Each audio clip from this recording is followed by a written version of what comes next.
오늘 본문의 주제는 언약 백성으로서 가나안 땅에 가서 어떻게 살 것인가 하는 것이죠. 그래서 오늘 말씀의 대상은 이스라엘 자손들이라는 거죠.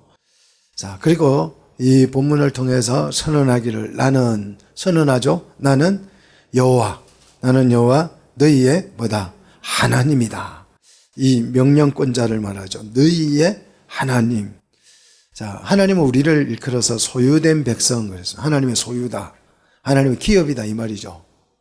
자, 하나님이 우리를 기업으로 삼았지만 우리 또한 하나님을 우리의 기업으로 삼는 거예요. 상급으로. 그래서 너희의 하나님. 그래서 하나님도 우리에게 소유되는 거죠. 그래서 너희의 하나님이니까 소유된 하나님, 소유된 백성입니다. 자, 우리는 하나님의 소유이고 하나님은 우리의 소유입니다. 믿습니까? 자, 이 하나님이 누구냐? 이 하나님, 우리를 소유로 삼으신 이 하나님이 누구냐? 4절에 너희의 하나님 누구다? 여호와다. 자, 하나님이라는 말은 신이라는 뜻이죠. 신인데 이 신은 여호와뿐이다. 뭐 이런 얘기죠. 그래서 오늘 이 너희의 하나님 여호와다. 이 오늘 본문을 읽어보면 이게 마치 후렴처럼 나오죠. 7번이나 나와요. 1절에 2절 한번 보십시오. 1절, 2절, 또 4절, 5절, 그 다음 6절, 21절, 30절. 나는 여호와다. 나는 여호와다. 끊임없이 주장합니다. 그러면서 결론적으로 나는 너희의 여호와 하나님이다. 이렇게 하나님께서 우리의 하나님 되심을 아주 강조하고 있고 우리의 하나님이신 그분은 여호와라는 사실을 오늘 선언적으로 우리에게 말씀해 주고 있습니다. 자, 여기서 말씀을 받는 이 대상 이스라엘 자손은 어떤 사람이냐? 아브라함의 혈통을 이어받은 이스라엘 자손을 말하는가? 그렇지 않아요.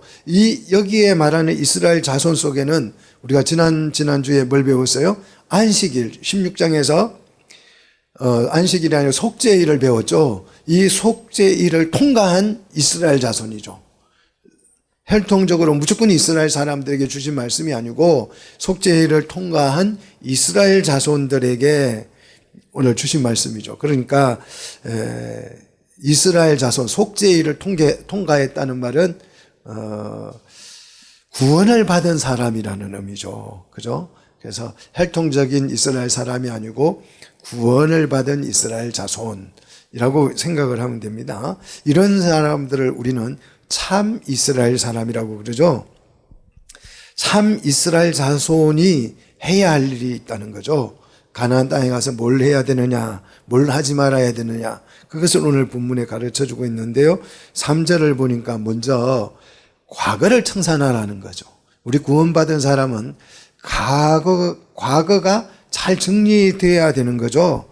자, 그래서 오늘 3절을 보시면 너희가 거주하였던, 그죠? 과거죠? 거주하였던 애굽 땅의 뭘요?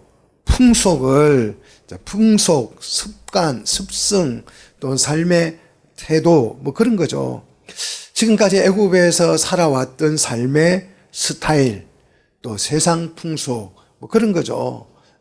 우리가 흔히 말하는 뭐 삶을 살아가는 스타일, 그것이 세상 풍속이죠. 현재 우리가 살아왔던, 구원받기 이전에 누려왔던 모든 삶의 스타일을 다 뭐 하라는 것이에요? 버리라는 거죠. 청산을 하라는 거죠. 지금까지 내가 이 세상을 살아가기 위해서 배워왔던 모든 그 스타일들, 습성들을 다 버리라는 것입니다. 세상 유행 따라 살던 그 모든 삶조차도 다 정리를 하라는 것입니다. 그래서 이 과거를 깨끗이 정리하고 3절 계속 보시면 미래의 새로운 삶도 정리를 하고 설계를 해야 된다. 계속해서 말씀하고 있죠. 내가 너희를 미래죠. 인도할 가나안 땅의 풍속과 규례도 행하지 말고 그랬습니다. 자, 지금 이스라엘 자손들은 어디에 있습니까? 애굽에서 나와서 어디에 와 있어요? 시내산에 와 있죠. 시내산에서 어디로 갈 거예요? 가나안 땅으로 들어갈 거예요. 그래서 시내산에서 지금 하시는 말씀이에요. 시내산에서 미래에 인도할 가나안 땅의 풍속. 자, 풍속이라는 말은 그 가난한 사람들이 살아가는 삶의 스타일을 말해요. 우리나라도 우리나라의 문화가 있잖아요. 그죠? 우리나라의 이 문화를 행하지 말라는 거예요. 이 나라의 문화를 행하지 말고, 그 다음 규례, 그래서 규례는 이제 법제화된 거죠. 합법화된 것들. 자, 지금 우리나라에서도 간음죄가 합법화됐어요. 그죠? 이제 더 이상 간음은 죄가 아니에요. 우리나라 법은 그래요. 자, 그런데 그렇게 규례가 정해진 거, 합법화 시켜 놓은 거, 죄를 합법화 시켜 놓은 그 규례도 따르라 따르지 말라. 따르지 말라는 거예요. 그 나라 사람들은 뭐 그 규례가 정해진 거니까 그 아무렇지도 않게 양심의 끄리낌도 없이 아주 자연스럽게 하지만 우리 속죄일을 통과한 구원을 받은 사람들은 그 세상의 규례를 따르면 된다 안 된다? 안 된다는 것이에요. 풍속도 따르면 안 되고 합법화 시켜놓은 것도 따라서는 안 된다는 거죠. 예. 자, 그래서 이 합법화된 것도 그 나라에서는 법이 아니지만 하나님의 나라에서는 그것이 뭐가 돼요? 죄가 된다. 그 나라에서는 죄가 아니지만 합법화 시켰는 게 죄가 아니죠. 낙태가 합법화되면 낙태하는 거 죄가 아니죠. 그런데 하나님의 나라에서는 그게 뭐가 된다? 죄가 되기 때문에 그걸 따르면 안 된다라는 거죠. 자, 애굽에서 나와서 구원을 받았습니다. 이 자손들은 애굽에서 나와서 구원을 받아서 시내산에서 이제 그들에게 뭐가 주어졌어요? 율법이 주어졌죠. 법이 주어진 거예요. 이 법이 우리 신앙인의 헌법이에요. 가장 상위법입니다. 우리는 법이 두 개가 있을 때 어떤 법을 지켜야 되느냐? 높은 법을 지켜야 되는 거죠. 그래서 우리는 뭐 형사법도 있고 또 뭐 경제법도 있고 뭐 여러 가지 교통법규도 있고 다 있지만 가장 우리나라에서 높은 법은 헌법이죠. 그래서 헌법에 위반 헌법을 지켜야 돼요. 다른 두 개가 서로 충돌하면 우리는 헌법을 지켜야 되는 거죠. 그렇듯이 우리 그리스도인의 헌법은 이 우리나라의 헌법보다 더 높은 법이 뭐다? 율법이다. 우리는 율법에서 죄라고 하면 그것은 뭐 세상 모든 사람이 죄가 아니라고 해도 우리는 그냥 죄인 거예요. 우리 법에 의해서. 우리 법에 의해서 그런 것입니다. 믿습니까? 이게 우리 개신교도는 너무 약해요. 율법이 뭐 그게 뭐 구원을 주냐 말도 안 되는 얘기를 하면서 율법을 아주 하찮게 만들죠. 그런데요, 그 이슬람은요 가장 상위법으로 실제로 지키고 있습니다. 그 이단도, 그 사이비도 그렇게 해요. 사이비도 그러고 있어요. 근데 개신교는 그게 안 돼요. 왜냐하면 율법에 대해서 잘못 이해를 하고 있기 때문에 그렇습니다. 자, 속죄일을 통과한 사람들은 그러면 세상 풍속 또 세상 규례 그걸 지키지 않고 따르지 않고 우리는 어떻게 무엇을 따라 살아야 하는가? 그게 이제 4절이에요. 뭘 따라 살아야 된다고요? 내 법도를 따르며 내 규례를 지켜 그랬잖아요. 내 법도 이것은 나는 누구죠? 하나님이죠. 하나님이 정한 법도를 우리는 따르고 하나님의 규례를 지켜서 어떻게 지키라? 행하라? 그대로 행하라는 거예요. 잘 보십시오. 그대로 이런 데는 동그라미가 딱 들어가야 되겠죠. 그대로는 무슨 뜻이에요? 조금 변형도 불가하다. 융통성도 불가하다. 예? 융통성도 불가하다. 이거 법은 그대로 지켜야 한다는 거예요. 그럼 왜 이 하나님의 법은 조금의 유도리도 없이 융통성도 없이 이렇게 딱딱하고 팍팍한가 하는 거예요. 그 조금 융통성 있게 하면 안 되는가 그거예요. 안 됩니다. 왜요? 이거는 일반 진리가 아니고 생명의 진리예요. 여기에 우리의 생명이 달려 있기 때문에 우리의 죽고 사는 문제가 달려 있기 때문에 그대로 지켜야 돼요. 야, 여러분 한번 보십시오. 집을 짓거나 대교를 건설한 큰 한강대교를 건설한다고 생각해 보십시오. 설계도가 먼저 빠지죠? 설계도를 먼저 만들잖아요. 그러면 그 설계도대로 다리를 건설해야 되죠. 이거 좀, 이 설계도 보니까 좀 마음에 안 들어. 그래서 조금씩 융통성을 발휘하면 어떻게 될까요? 성수대교가 되는 거예요. 성수대교 그대로 깔아앉았잖아요. 무너졌잖아요. 삼풍백화는 그대로 무너졌잖아요. 그래서 이렇게 생명과 직결되어져 있는 이 진리는 어떻게 지켜야 한다? 그대로 지켜야 한다. 그걸 지금 성경에 이렇게 못을 박아놨잖아요. 아유, 좀 목사님 융통성 있게 합시다. 안 된다 이거예요. 안 돼. 그 융통성을 부리면 어떻게 돼요? 망하는 거예요. 죽는 거예요. 그래서 생명의 법은 생명의 법 그대로 지켜야 한다는 거죠. 자, 속죄일을 통과한 참 이스라엘 자손들 중에서 공동체 속에서 6절 보면 개인, 각 사람을 말하고 있죠. 각 사람은 개개인에게 주신 말씀이에요. 개개인에게 주신 말씀인데 이 속죄일을 통과한 개인, 구원을 받은 그 개인은 어떻게 그 공동체 속에서 살아야 하는가 하는 거죠. 자, 여기에서 이제 뭘 하라는 것보다는 금지하고 있죠. 자, 그게 뭐냐 그러면 이 구원받은 사람이 금지해야 될 가장 심각한 죄는 성적인 죄예요. 예, 성적 부패. 이걸 성적인 죄를 성범죄를 저질러서는 안 된다는 것입니다. 자, 성경은 죄 중에서 가장 큰 죄를 성범죄로 취급합니다. 성적인 타락, 성적인 죄악, 이걸 가장 성경은 기본적이고 기초적이고 가장 나쁜 죄로 취급을 하는데요. 자, 이 성적인 죄는 다른 죄, 남의 물건을 훔쳐온다거나 남을 때린다거나 이런 죄는 몸 밖에서 일어나는 죄인데 이 성적인 죄는 자기 몸 안에서 이루어지는 죄예요. 그러니까 이 죄가 가장 이제 심각한 죄고 이 죄는 하나님의 성전을 어떻게 해요? 파괴시켜요. 그리고 하나님의 백성을 파괴시키는 역할을 합니다. 그래서 하나님의 나라가 실현되지 못하도록 해방하는 죄가 바로 성적인 죄입니다. 그리고 이 성적인 죄는 영적인 간음죄와 연결이 돼요. 정말 심각한 죄입니다. 이 죄는 우상 숭배보다 훨씬 더 심각한 죄죠. 근데 이제 이게 우리 사회에서 문제는 뭐냐 그러면 사람들은 성경은 성범죄를 어마어마하게 중요한 죄로 심각한 죄로 다루고 있는데 사람들은 이 죄를 대수롭지 않게 생각한다는 거예요. 대수롭지 않게. 그래서 간음죄를 폐지하잖아요. 예? 간음죄를 폐지해. 이거 뭐 별 죄도 아니야. 이거 그냥 사람 사랑하는 거 뭐 그게 죄야.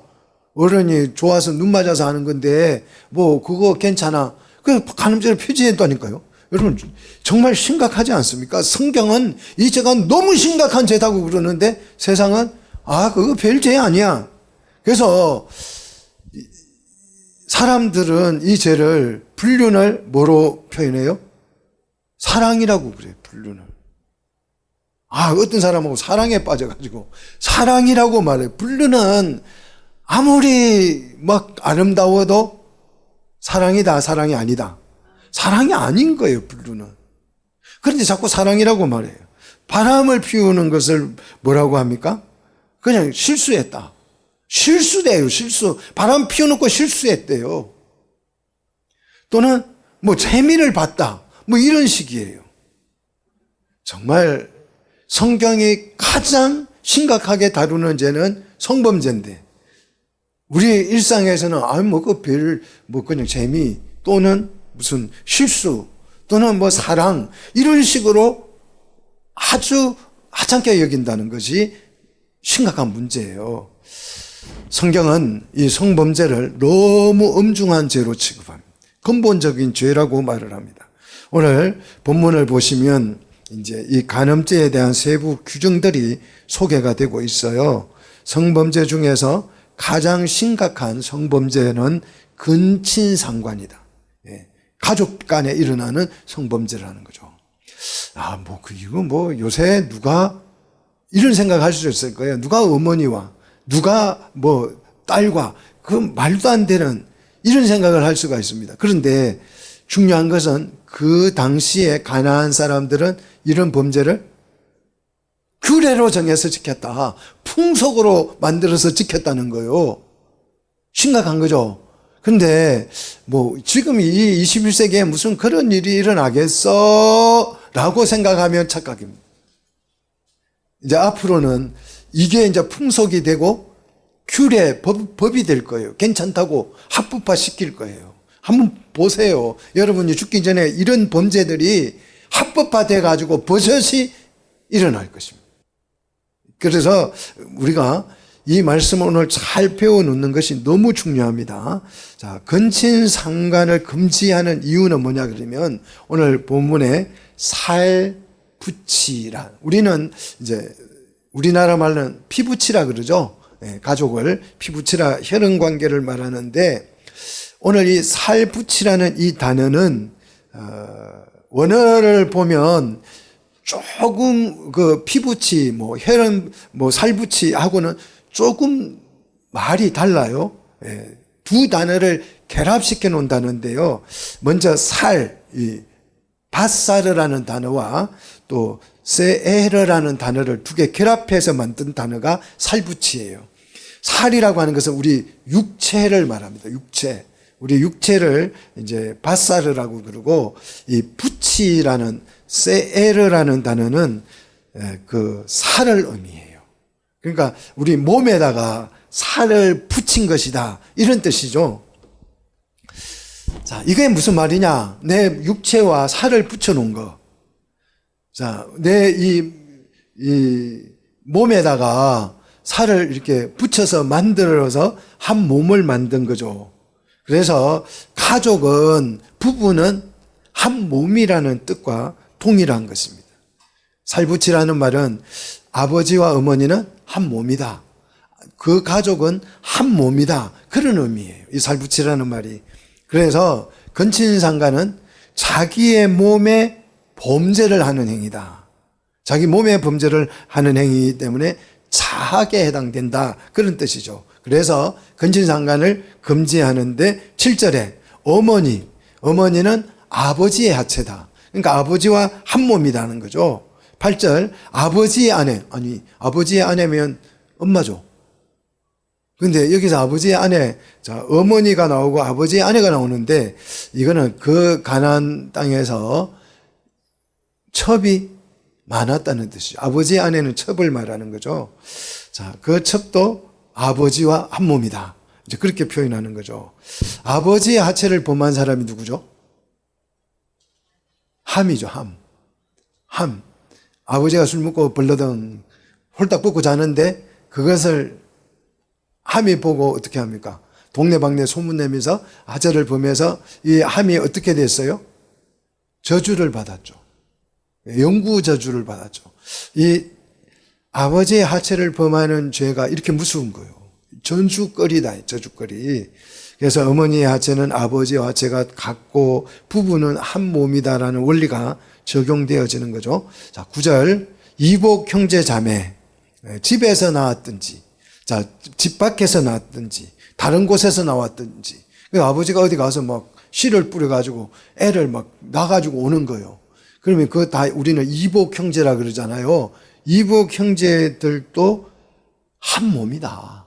그러니 성적 범죄를 저질러서는 안 된다. 10절 손녀와 외손녀의 하체도.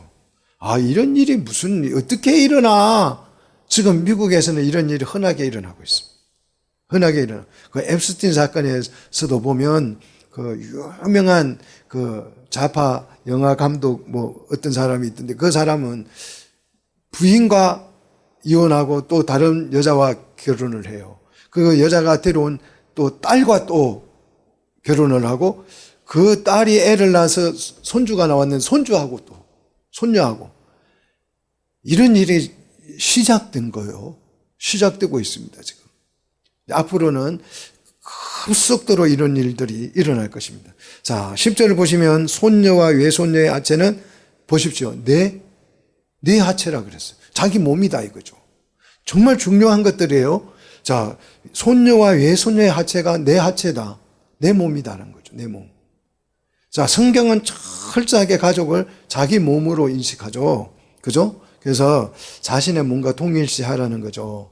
이 한 몸의 원리가 요 레위기에서 지금 나오는 것입니다. 그래서 이거는 가정 내의 얘기가 아니고 지금 뭘 하는 거예요?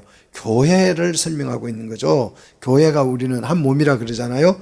자, 성범죄는 자신을 파괴하는 죄고 교회를 파괴하는 죄고 또한 이웃을 파괴하는 죄죠. 그래서 이것을 금지함으로써 그 금지하는 이유는 그러한 이웃들이 내 하체, 내 몸이다는 거죠. 그래서 이웃을 사랑하라는 계명이 그래서 나오는 거예요. 이웃을 사랑하라는 계명이 내 몸이기 때문에 내 몸처럼 사랑하라. 그런 이웃사랑 계명이 소개되는 거죠.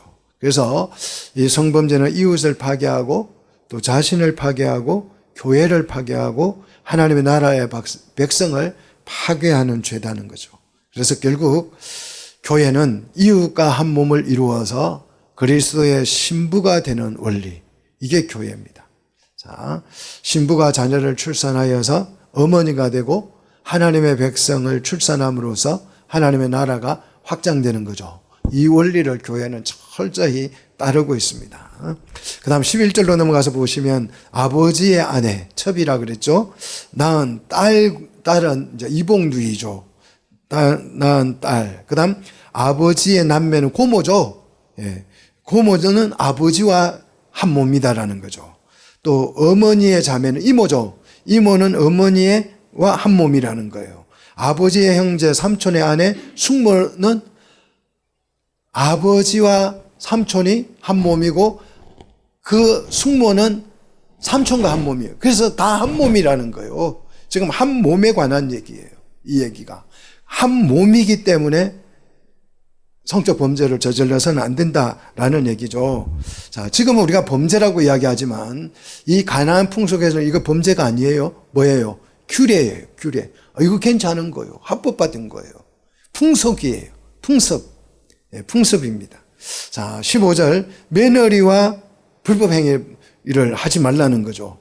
또 아들의 아내와 형제의 아내와 이게 다 형제인데 한 몸인데 성적인 범죄를 저질러서는 안 된다. 지금 제가 말할 때는 범죄라고 이야기하지만 이 나라 사람, 이 가나안 땅 사람들은 이것이 범죄다 아니다. 범죄가 전혀 아니에요. 국가에서 장려하는, 오히려 그래서 애를 많이 놓으라고, 어떻게 해서라도 한 명이라도 더 놓으라고. 앞으로 이제 그런 시대가 옵니다. 확실히 옵니다. 한번 보십시오. 여러분 죽기 전에 이런 꼴을 보게 될 날이 올 것이에요. 자, 그 다음 16절을 보시면 나는 내 형제의 아내의 하체를 범하지 말라. 너는 내 형제의 아내의 하체를 범하지 말라. 이는 내 형제의 뭐다? 하체다. 형제의 하체니까 부부가 한 몸이라는 뜻이죠. 그 형제는 나와 한 몸이라는 뜻이. 이 원리가 계속해서 지금 말씀을 하고 있는 거죠. 자, 그래서 이 한 몸이 깨뜨리는 죄가 성적인 범죄죠. 그래서 사단이 가장 교회를 공격하고 하나님 나라를 공격하는 무기로 쓰는 죄가 바로 뭐다? 성범죄예요. 그러니까 이 성범죄를 어떻게 하면 이 합법화를 시키려고 정말 애를 많이 쓰는 거죠. 예. 낙태를 왜 합법화 시키려고 그래요? 성적 범죄를 많이 저지르라는 거예요. 부담 없이 생기면 떼고 생기면 떼고 생기면 떼고 마음 놓고 하라는 거잖아요. 뭐 성범죄를 줄이는 이유 중에 하나가 뭐냐, 절제하는 이유 중에 하나가 뭡니까? 임신할까 봐서. 혹시나 임신이 되면 큰일 나잖아요. 이거 뗄 수도 없고. 그래서 이게 하는데 합법화 시켜놓으면 이제 마음껏 하라는 거죠. 아마 이제 나중 낙태하는 것도 이제 돈을 줄 거예요. 그냥 돈 줄 테니까 그 경제적 부담도 갖지 말고 그냥 임신해서 애 떼버려. 마음대로 살아. 뭐 이런 날이 오지 않을까 생각합니다. 자, 17절. 첩과 첩의 딸들. 첩하고 문제가 생기고 또 첩의 딸하고 그러니까 모녀와 함께 대상으로 해서 성적 범죄를 저지르지 말고 손녀와 외손녀와 아울러서 손녀와 예손녀와 같이 이렇게 성적 관계를 맺지 말라. 왜? 살 붙이기 때문에. 한 몸이 내 몸이기 때문에. 그리고 이러한 죄를 오늘 17절에 보니까 악행이라 그랬어요. 악행. 정말 심각한, 이거는 너무너무 심각한 죄다라고 규정을 하고 있는 거죠. 자, 18절. 아내의 자매. 야곱처럼 아내의 자매 하고 했잖아요, 야곱이. 이런 짓 하지 말라는 거죠. 19절. 또 생리기간 동안에 부부 관계를 금지한다. 그러니까 정상적인 부부 생활을 해라. 그런 의미죠. 우리 경건한 속죄일을 통과한 사람은 정상적인 그런 부부 생활도 해야 된다라고 말을 하고 있습니다. 이제 20절에서는 이제 가족의 범위를 넘어서죠. 20절에 보니까 내 이웃의 아내와도 동침하지 말라. 이웃의 아내를 동침하는 것은 누구를 더럽히는 것이다? 자기를 더럽히는 것이다.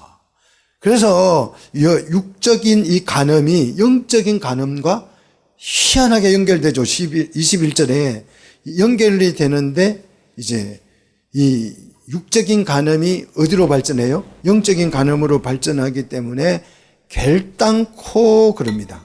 자, 21절 결단코 해서는 안 되는 일. 육적 간음을 다루다가 왜 갑자기 영적인 간음 얘기로 넘어가느냐. 이게 연결되어져 있다는 거죠. 그래서 영적인 간음이 뭡니까? 자녀를 몰래에게 주어서 불을 통과하게 한다는 거죠. 그러니까 자녀를 태워 죽인다는 거죠. 쉽게 말하면 이게 인신제사입니다. 자녀를 태워 죽인, 어떻게 부모가 그럴 수 있어? 여러분, 풍습이 그러면 그렇게 될 수 있어요. 풍습이. 왜? A라는 사람이 자녀를 불태워 죽였더니 막 사업이 잘 되고 막 그 밑에 동생들을 놓는 쪽쪽 막 장관이 되고 막 국회의원도 되고 막 출세를 하고 막 아주 막 엄청난 게 일어난다고 하면 그런 풍습을 만들면 할까요, 안 할까요? 합니다. 제가 어렸을 때요, 그 아버지가 딸을 데리고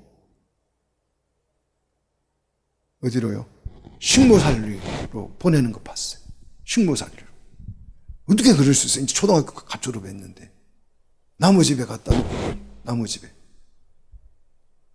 그보다 조금 더 올라가면요, 아버지가 딸을 노친네한테 갖다가 줘버려요. 그리고 뭘 받아와요? 돈을 받아와요. 그래가지고 술 먹고 노름해요, 그 돈 가지고. 그게요, 풍습이 되면요, 양심의 가책도 없어요. 옛날에 우리 조선시대에는 우리 딸들이 말 안 들으면 코를 베었잖아요. 코를 잘라버렸잖아요. 지금 같으면 어떻게 무슨 그런 짓을 어떻게 할 수 있어? 그렇게 생각할 수 있죠. 그런데 그렇지 않습니다. 풍습이 되면 이게 아무렇지도 않은 거예요. 사랑하는 우리 성도 여러분, 자, 우리는 정신을 바짝 차려야 합니다. 그런 일들이 일어날 수 있습니다. 그래서 이 인신제사는 내 하나님 이름을 어떻게 하는 것이라 욕되게 만드는 것이기 때문에 그걸 하지 말라는 거예요. 상계명을 파괴하는 거죠. 정말 무서운 경고입니다. 인신제사가 왜 하나님의 이름을 욕되게 합니까? 자, 한번 보십시오. 정말 이 나쁜 죄잖아요. 자녀를 불태워 주기 위해서 제사를 하는 이런 인신제사를 드리는 것은요, 정말 나쁜데, 인간을 하나님이 당신의 형상으로 창조하셨죠. 그런데 그 하나님의 형상을 창조된 인간이 인간을 우상에게 제물로 드리는 이런 악행을 저지르는 것은 창조주, 우리를 만드신 창조주의 이름을 뭐 하는 것입니까? 더럽히는 거잖아요. 자녀가 막 낳았는데 이 자녀가 개망나니 짓을 하면 누구의 이름을 더럽혀요? 아버지의 이름을 더럽히는 것과 같죠. 그렇죠? 자, 그래서 이 우상숭배는 하나님의 이름을 더럽히는 죄다. 영적인 간음은 하나님의 이름까지 뭐예요? 더럽히는 죄다. 욕되게 하는 죄다는 거죠. 자, 그리고 이제 22절로 넘어가면 그 유명한 성경 구절이죠. 동성애를 금지하고 있죠. 예, 동성애를 금지합니다. 우리 22절 한 번 더 같이 읽어봅시다. 22절. 자, 너는 여자와 동침한 같이 남자와 동침하지 말라. 이는 가증한 일이다. 그래서 가증. 레이기의 최고의 추석 권위자가 밀그롬이라는 학자입니다. 이 본문을 추석을 뭐라고 해놨냐 그러면 동성애 괜찮고 이거는 가족 내에서 동성끼리는 하지 말라는 법이야. 이야, 제가 이 사람 옆에 있었으면 따귀를 때리고 싶어요. 이거는 가족 내에서 하지 말라는 얘기지 동성애를 금지하는 법이 아니야. 최고의 권위자예요. 다른 본문은 정말 레이기의 설명을 너무너무 잘했어요. 많은 사람들이 밀그롬의 그 주석서를 공부합니다. 그런데 딱 이 구절에 와서 이거는 가족끼리 하지 말라는 말이지 그 일반 사람들 동성을 금지하는 법이 아니야. 이렇게 해석을 했어요. 아니, 가족끼리는 죽여도 괜찮은 거요? 가족을 죽여도 살인이고, 이웃 사람을 죽여도 살인이고, 이웃 아내를 범해도 간음이고, 가족끼리 해도 간음이에요. 그렇지 않아요? 그런데 어떻게 세계적인 신학자, 공부를 못해가지고 좀 무식한 목사 같으면, 목사가 그런 말을 했으면 용서가 돼요. 이런 사람을 우리는 배교자라고 하는 거죠. 말씀을 배반하는 사람이에요. 말씀을 배반하는 사람. 눈을 뜨고 보면서도 성경에 분명히 기록되어져 있잖아요. 어디에 여기에 가족 간에 이웃 간에 범위가 어디 정해져 있습니까? 정해져 있지 않는데도 이렇게 사단의 지배를 받아서 교묘하게 설득을 시키는 거예요. 그러니까 교회가 다 말씀에 배교를 하는 거죠. 이거는 가증한 일이라 그랬습니다. 가증하다는 것은 성경이 표현할 때 항상 우상에게 붙이는 말이죠. 더러운 일이다. 우상은 더럽히는 일이죠. 세상을 더럽히는 일이 우상입니다. 자, 그런데 여기서 이제 포인트가 있습니다. 정말 여러분 잘 들으십시오. 이 포인트가 뭐냐면, 여러분, 동승애자를 욕하는 게 아니에요. 오늘 본문은 동승애자를 더럽다고 말하는 것이 아니고 동승애가 더럽다는 거예요. 이해되세요? 동승애자가 아니고 동승애가 더러운 일이다. 더러운 짓이다. 그 사람이 더럽다고 말한 게 아니고 더러운 일이라는 거예요. 일. 자, 자본주의자를 욕해서는 안 되죠. 그죠? 자본주의가 나쁘다. 그럴 수는 있어요. 자, 공산주의자를 욕해서는 안 돼요. 공산주의가 나쁘다라고는 할 수 있어요. 공산주의가 나쁘다 할 수는 있지만 공산주의자를 나쁜 놈으로 취급하면 안 돼요. 동성애가 나쁜 거지 동성애자가 들어온 것은 아니에요. 자, 그 사람을 나쁘다고 해서는 안 돼요. 이 무슨 자자, 놈자자잖아요. 그 사람을 일컬는 말이잖아요. 사람은요, 미움의 증오의 대상이 아니고 사랑의 대상이고 용서의 대상이죠. 그죠? 자, 우리는 이런 사람을 구원해서 뭐 할 거예요? 교회를 이룰 거예요. 근데 미워하면, 더럽다고 하면 어떻게, 그 사람을 더럽다고 하면 어떻게 구원하겠어요? 그래서 정말 우리가 여기에 빠지면 안 돼요. 동성애를 더럽다고 해야지 동성애자를 더럽다고 하면 그 사람을 우리가 포기해야 돼. 구원할 수가 없는 거예요. 그러니까 누가 잘못하면 그 행위가 나쁘다고 해야지 그 사람이 나쁘다고 하면 안 되는 거죠. 자, 흑인을 싫어하는 것과 동성애를 싫어하는 것은 다른 거예요. 흑인을 싫어한다. 이거는 뭐예요? 사람을 싫어한다는 뜻이죠. 그죠?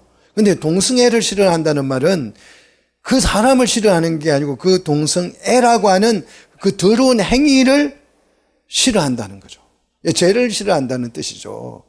자, 간음죄나 도둑질한 죄나 또한 경제사범이나 전부 다 우리는 동일한 구원의 대상이죠. 구원의 대상이에요. 자, 이런 경우를 여러분 생각해 보십시오. 하나님을 막 욕해, 이 사람. 자, 하나님은 엄청나게 막 욕하고 다녀요. 하나님은 막 욕하고 다니는데 굉장히 도덕적이고 착해요. 하나님은 욕할 뿐이지. 회사에 가서 모범적으로 일하고 헌신적으로 일하고 착해. 근데 이 사람은 하나님만 욕해. 죄인일까요? 착한 사람일까요? 단 한 가지 하나님만 욕하지 나머지는 다 잘해. 죄인이에요? 착한 사람이에요? 죄인이에요. 요즘 죄인이죠. 반대로 하나님을 욕하지 않아. 하나님 막 좋대. 하나님 훌륭하대. 그런데 온갖 나쁜 짓은 다 하고 다녀요. 착한 사람일까요? 좋은 사람일까요? 그것도 나쁜 놈이에요. 그죠? 그것도 죄인이에요. 같은 죄인입니다. 전부 다 죄인은 구원의 대상이죠. 자, 성경은 동성애자를 비난하지 않고 구원의 대상으로 여깁니다. 그리고 성경이 더럽다고 하는 것은 동성애가 가정하다고 표현하죠. 동성애가 이거는 가정한 일이고 차단해야 될 일이고 라고 표현하는 거죠. 자, 여러분 오늘 이 동성애 지금 이게 앞으로는 계속 문제가 될 건데 동성애가 더럽다고 얘기하는 것은 괜찮습니다. 근데 동성애자가 나쁘다고 하면 범죄가 되는 거예요. 왜? 사람을 모욕 주고 미워하기 때문에. 그래서 어떤 죄인이라도 동성애자뿐만 아니라 우리는 그 사람을 미워하는 게 아니고 뭘 미워해야 돼요? 그 사람의 행위, 죄를 미워하는 거죠. 이게 성경이라는 것입니다. 자, 23절 사람과 성적 부패를 이제 넘어서죠. 여기서는 더 타락을 하면 23절이 되죠. 사람과의 성적 부패를 넘어서 짐승과 교합을 한다. 이걸 요즘은 수간이라 그러죠. 자기를 더럽히는 일이고 이 죄는 문란하다 그랬어요. 문란이라는 말은 혼란스럽다 그런 뜻인데 질서가 없다. 여기에서 질서는 창조 질서가 파괴되는 것을 말하죠. 하나님이 창조 질서를 세워서 교회를 세우고 하나님 나라를 이루는데 그 질서를 깨뜨리는 죄가 바로 짐승과 교합을 하는 수간입니다. 자, 이런 일이 가나안 땅에는 규례, 풍습, 합법화되어 있었어요. 근데 앞으로는 이제 이 법도 합법화될 가능성이 굉장히 높습니다. 자, 24절. 자, 24절 봅시다. 이 모든 일, 지금까지 이제 나열한 이 모든 일은 탐에 그랬어요. 더럽히는 죄다는 거예요. 자, 성적인 범죄는 무슨 죄다? 더럽히는 죄예요. 더럽히는 죄. 무엇을 더럽힙니까? 예. 첫째는 24절 보니까 민족들이 이로 인해서 더러워져요. 모든 민족이. 그 민족이 다 더러워지는 거예요. 이 범죄로 인해서. 25절. 뭐 또 더러워져요? 땅도 더러워져요. 더 나아가서 자신도 더러워지고 성전도 더러워지는 거죠. 예? 우리 제가 성전을 더럽힌다 그랬죠? 자, 그래서 이 더러운 것을 보면 자연적인 반응이 뭐예요? 구토죠. 여러분 더러운 거 보면 액 하잖아요. 왜 구토가 나는 거죠? 성적 부패는 자신을 더럽히고 주민을 더럽히고 땅을 더럽히고 결국 하나님의 이름을 더럽히는 데까지 성전까지 더럽히고 그래서 어떻게 된다? 토하여 내게 된다는 거예요. 자, 그러면 우리는 왜 경건해져야 하는가? 여러분 노숙자하고 같이 살려면 살 수 있겠습니까? 노숙자하고 살려면 어떻게 해야 같이 살 수 있죠? 깨끗이 씻게 해야 돼요. 노숙자하고 못 사는 이유는 그 사람이 뭐 착하다 나쁘다 이게 아니고 더러워서 같이 못 사는 거예요. 더러워서. 냄새가 그런 냄새가 야 어떻게 사람 몸에서 그런 냄새가 날 수 있죠? 정말 견디기 힘든 냄새가 나죠. 그래서 노숙자하고 같이 더러워서 못 사는 거죠. 자, 우리는 왜 자신과 민족과 땅을 더럽히면 안 되는가? 정결을 요구하는 이유는 단 하나입니다. 하나님이 우리와 함께 계시기 위해서. 하나님이 함께 계시기 위해서 우리는 더럽혀서는 안 된다라는 거죠. 이게 목적이죠. 땅을 더럽히면 안 되는 이유는 생육하고 번성하여야 할 영토. 땅은 영토죠. 또 예수님은 이걸 밭이라고 표현했죠. 계자씨를 심어놓은 밭, 보물을 묻어둔 밭, 파스로 표현했죠. 땅을 더럽히는 것은 하나님의 영토를 침범하는 행위죠. 그래서 성적인 범죄는 26절에 뭐로 규정합니까? 죄를 넘어서 26절에 악으로 규정하죠. 악이다. 악이다. 악으로 규정하죠. 그래서 그 악하기 때문에 그 땅에서 주민을 어떻게 해낸다? 토해낸다는 거죠. 자, 땅이 주민들을 뱉어버린다는 거예요. 더러워서 못 삼키고 뱉어버린다는 거죠. 자, 그래서 자연재해가 일어나고 기근이 일어나고 지진이 일어나고 가뭄이 일어나고 전쟁이 일어나서 포로로 끌려가는 거죠. 그러므로 26절 그러므로 어떻게 해야 되느냐? 동족 거류민은 내 규례와 법도를 뭐하고? 지키고 가증한 일에 몇 개라도 하나라도 그랬잖아. 하나라도 행하지 말라는 거예요. 단 하나도 허용이 안 된다.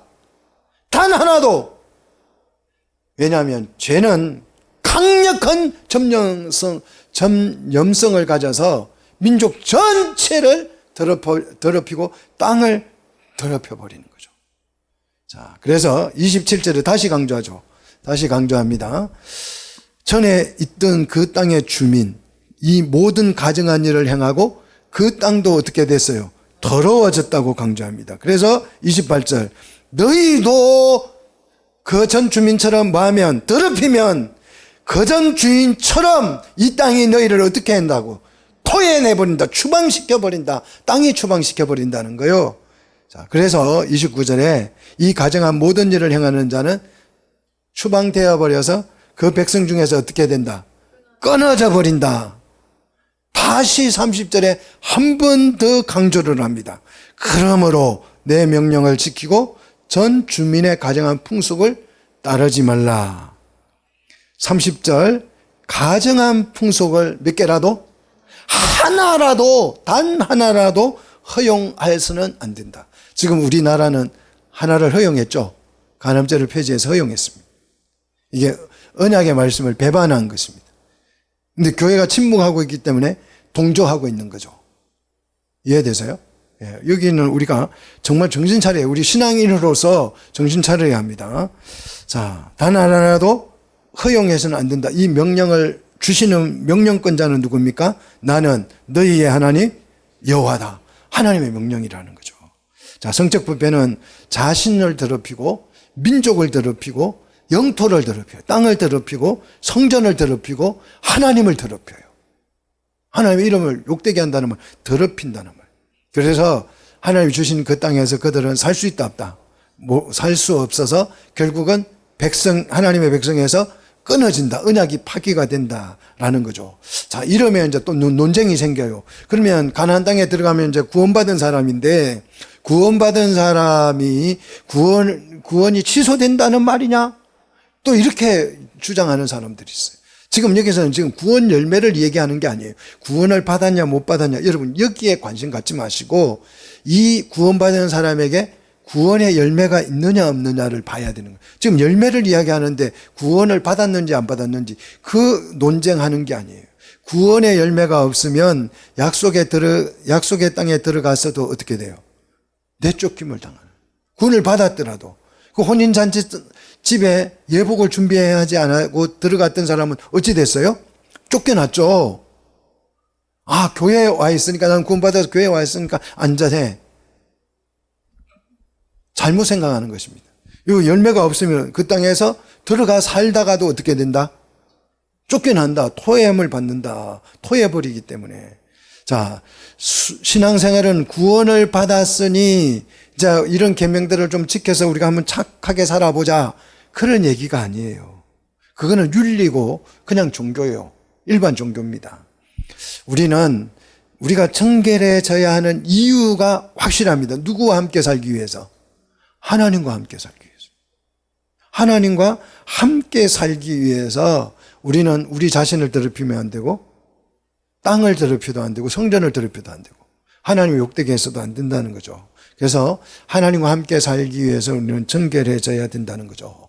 자, 그렇지 못하면 땅이 그 사람을 어떻게 해요? 토해낸다. 정말일까요? 정말 땅이 토해낼까요? 토해냅니다. 자, 소돔과 고모라를 생각해 보십시오. 토해내 버렸어요. 그래서 그 땅은 영구 불모지. 지금까지 불모지입니다. 사람이 한 명도 안 살아요.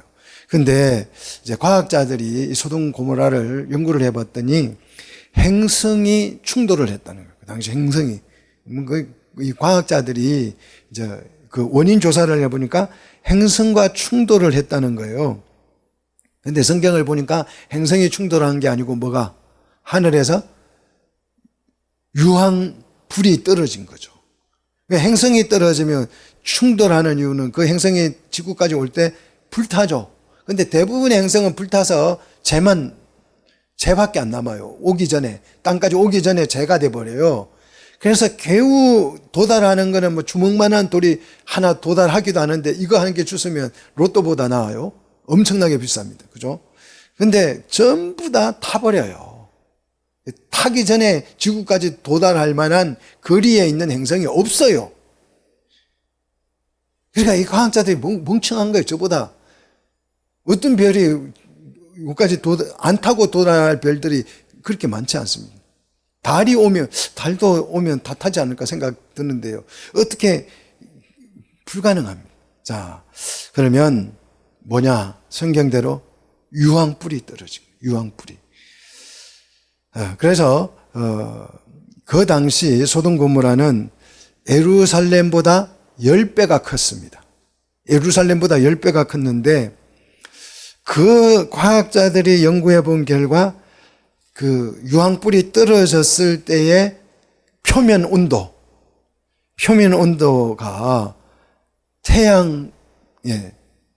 태양의 온도하고 같았다는 거죠. 그래서 0.5초 만에 전멸을 했다는 거예요. 0.5초 만에. 0.5초 만에 예루살렘보다 10배 큰 도시가 깨끗이 전멸했어요. 그럼 그걸 어떻게 하냐? 그 결정체를 보고 하는 거죠. 롯의 아내가 뭐가 됐어요? 소돔 기둥이 됐죠. 그렇게 강한 빛에 순식간에 0.5초 만에 죽으면 결정체로 바뀌어버리는 거죠. 우리 몸이 바뀌는 거예요. 그래서 연구를 해보니까 0.5초 만에 태양 표면의 온도와 같은 온도로 그 소돔과 고모라가 녹아버렸다는 거죠. 그래서 지금까지 불모지가 됐어요. 히로시마의 핵폭탄 1000배 뜨겁기였다. 1000배. 그래서 그 당시에 추정 인구가 5만 명인데 5만 명이 0.5초 만에 한 명도 안 남고 죽고 그 소돔 고모라는 영구 불모지가 되었습니다. 가나안 땅도 마찬가지죠. 원주민들이 어떻게 됐어요? 오늘 말씀한 여기서 하지 말라고 하는 것들을 다 했던 이 원주민들은 쫓겨나서 어떻게 됐어요? 사라졌잖아요. 7부족이 하나도 안 남고 다 죽었어요. 영구 추방된 거죠. 언약의 백성들은 여기서 이런 짓 하다가 어떻게 됐어요? 쫓겨나가지고 바벨론에서 70년간 포로 생활했죠. 언약이 있기 때문에 살아 돌아온 거죠. 자, 성경에 나오는 것들은 다 이렇게 역사적인 사건이고요.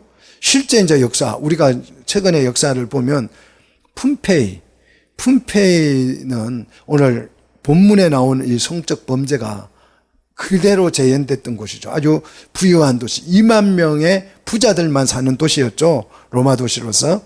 그런데 이 도시를 연구가 지금 발견돼서 하는데요. 거기에는 매음, 그러니까 성을 합법화시켰죠. 성을 팔고 사는 거, 매음을 공식화시켜서 합법화시켰습니다. 그리고 방에 도배를 해놓은 게 전부 다 방에 그 벽지 발라놓은 게 전부 다 음란물이에요. 음란물. 막 이상한 짓하는 걸 막 다 벽지로 발라놨어요. 그리고 거리에는 뭐가 있어요? 남건상을 막 거리마다 세워. 길마다 남건상이 세워져 있어요. 그리고요, 또 조각상이 있는데 짐승하고 하는 그런 사람과 짐승이 하는 그런 조각상들이 막 거리마다 설치되어져 있었어요. 그리고 소아성애자들, 어린 애를 데리다가 나쁜 짓을 하는 그런 그림 벽화들이 있고요. 이 푼페이에는 칼리쿨라법이 있습니다. 칼리쿨라법이 뭐냐 그러면 매춘 국가를 사업하는 거예요. 이걸 사업으로 하는 거예요. 사업. 양성 사업으로. 그래서 왕궁에다가 매음굴을 설치를 했습니다. 굴을 만들어 놓고 거기 가서 원하는 거 다 하는 거죠. 자, 그래서 폼페이가 어떻게 됐어요? 망해버렸어요. 불모지가 됐습니다. 그 폼페이가 완전히 소돔 고모라처럼 망해버린 거 아니겠어요? 이거는 역사적으로 증명되는, 니넬과 바빌론도 마찬가지입니다. 이 니넬과 바빌론도 이런 죄악들을 지내다가 망했어요. 그런데 누가요? 사담 후세인이 이걸 재건하려고 했습니다. 사담 후세인이 재건을 하다가 어떻게 됐어요? 미국이 그냥 그를 파괴시켜 버렸어요. 그래서 이 니넬과 바벨론은 지금도 현재까지도 불모지, 재건이 불가할 정도로 파괴시켜 버렸습니다. 토해내는 거죠. 디트로이트의 몰락도 마찬가지입니다. 알레포 파괴, 유네스코 캄보디아인가 어디 등재되어 있는 그 문화유산도 마찬가지죠. 소말리아입니까 어디. 그게 또 완전히 파괴돼가지고, 완전히 파괴돼서 사람이 살 수 없는 도시가 돼버렸죠. 자, 현재 진행 중에 있는 도시가 있죠. 샌프란시스코죠. 샌프란시스코도 이 죄들이 다 허용이 되어 가고 있습니다.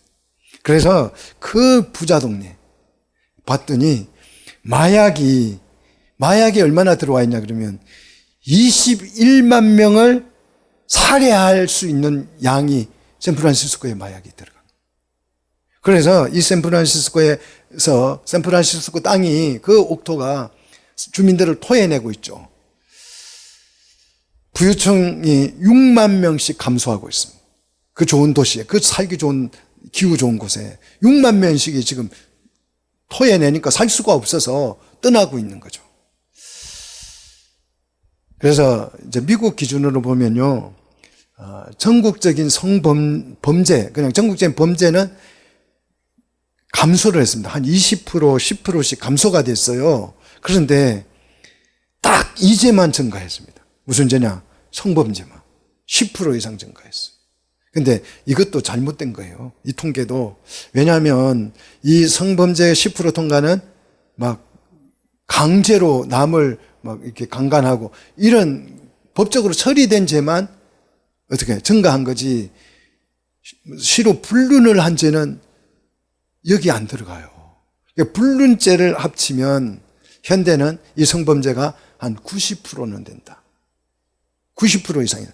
교회 안에도 한 절반은 성범죄가 일어나고 있어. 큰 교회는 가면 성범죄가 일어나고 있다고 봐야 돼요. 교회 안에서. 그게 탄로가 안 나고 그냥 불륜으로 그냥 저것끼리 하고 그래서 그렇지, 하나님은 그걸 뭐로 여겨요? 가정한 일로, 죄로 여깁니다. 이게 얼마 안 남았어요. 이 성범죄가 이게 100% 되는 날이 얼마 오래 가지 않습니다. 얼마 안 남았어요. 이게 합법화가 될 일이 얼마 안 남았습니다. 하나님의 백성은 하나님의 법도와 규례를 지키고 따라요. 세상이 다 그렇다 하더라도, 괜찮다 하더라도, 합법화가 됐다 하더라도, 풍습이더라도 우리는 하나님의 법도와 규례를 지켜야 합니다. 구원받은 사람은.